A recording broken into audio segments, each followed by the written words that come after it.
Hi, I'm Jules Taylor from Jules Taylor Wines. Last year, Jules Taylor Wines Sauvignon Blanc won the trophy at the Air New Zealand Wine Awards. Jules Taylor Wines is a small family-run and owned business based in Marlborough. Winning the trophy at the Air New Zealand Awards last year, as well as being a huge thrill for Jules Taylor Wines, it cemented our place in the New Zealand marketplace as a producer of great Sauvignon Blanc. It's had far-reaching implications on the world stage, and we had many inquiries from overseas markets that we would have otherwise been unable to target. I think my Sauvignon Blanc is fantastic, but it's nice to see that somebody else enjoys it as well. With so many entries from all different regions around New Zealand, I think it's a really nice way to benchmark your wines against your peers. We enter the Air New Zealand Wine Awards purely because it is, I think, seen as New Zealand's premier wine show.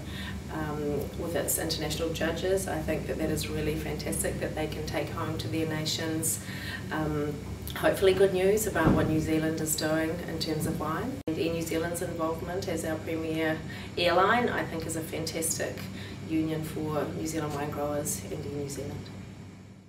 In every glass of New Zealand wine is a world of pure discovery.